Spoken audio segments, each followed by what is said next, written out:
Article 32. Effect of the penalties of perpetual or temporary special disqualification for the exercise of the right of suffrage. The perpetual or temporary special disqualification for the exercise of the right of suffrage shall deprive the offender perpetually or during the term of sentence, according to the nature of said penalty, of the right to vote in any popular election for any public office or to be elected to such office.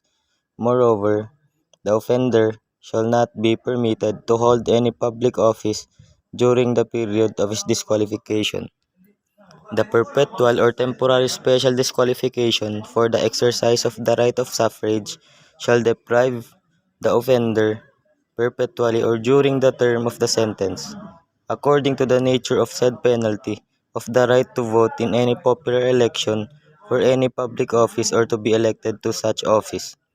The penalties of perpetual or temporary absolute disqualification for public office shall produce the following effects: the deprivation of the public officers and employments which the offender may have held, even if conferred by popular election. Clearly, Lacuna instructs that the accessory penalty of perpetual special disqualification deprives the convict of the right to vote or to be elected to or hold public office perpetually.